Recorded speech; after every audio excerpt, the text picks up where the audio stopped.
Très bien. Tout l'après-midi a été consacré aux énergies marines parce que il y a là, pour la France et pour l'humanité en général, probablement le gisement d'énergie le plus fantastique qu'on puisse imaginer, sans nuisance, parce que l'énergie qui est dans les océans, l'énergie des courants marins, l'énergie de la houle, l'énergie de la température des eaux, l'énergie éolienne, tout ça c'est fantastique gisement d'énergie.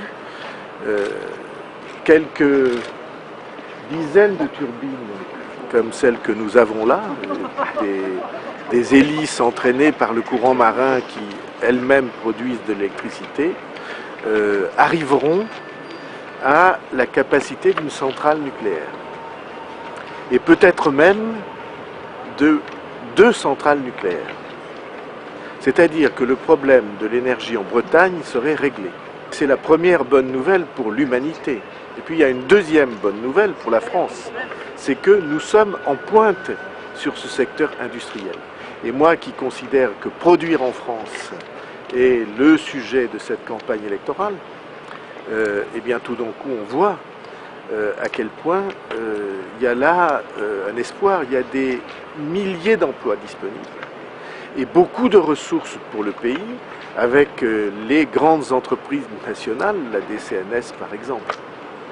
Il y a un projet de centrale à gaz dans le Finistère, qu'est-ce que vous en pensez? Bon, je pense que le gaz, c'est là encore une énergie qui va rejeter dans l'atmosphère des gaz à effet de serre. Toutes les énergies fossiles, le pétrole, le gaz, le charbon, toutes ces énergies-là, elles ont le même inconvénient, c'est qu'elles participent au réchauffement de la planète. Tandis que cette turbine-là, non. Il y a là zéro pollution, zéro nuisance. Il paraît que même les pêcheurs sont contents.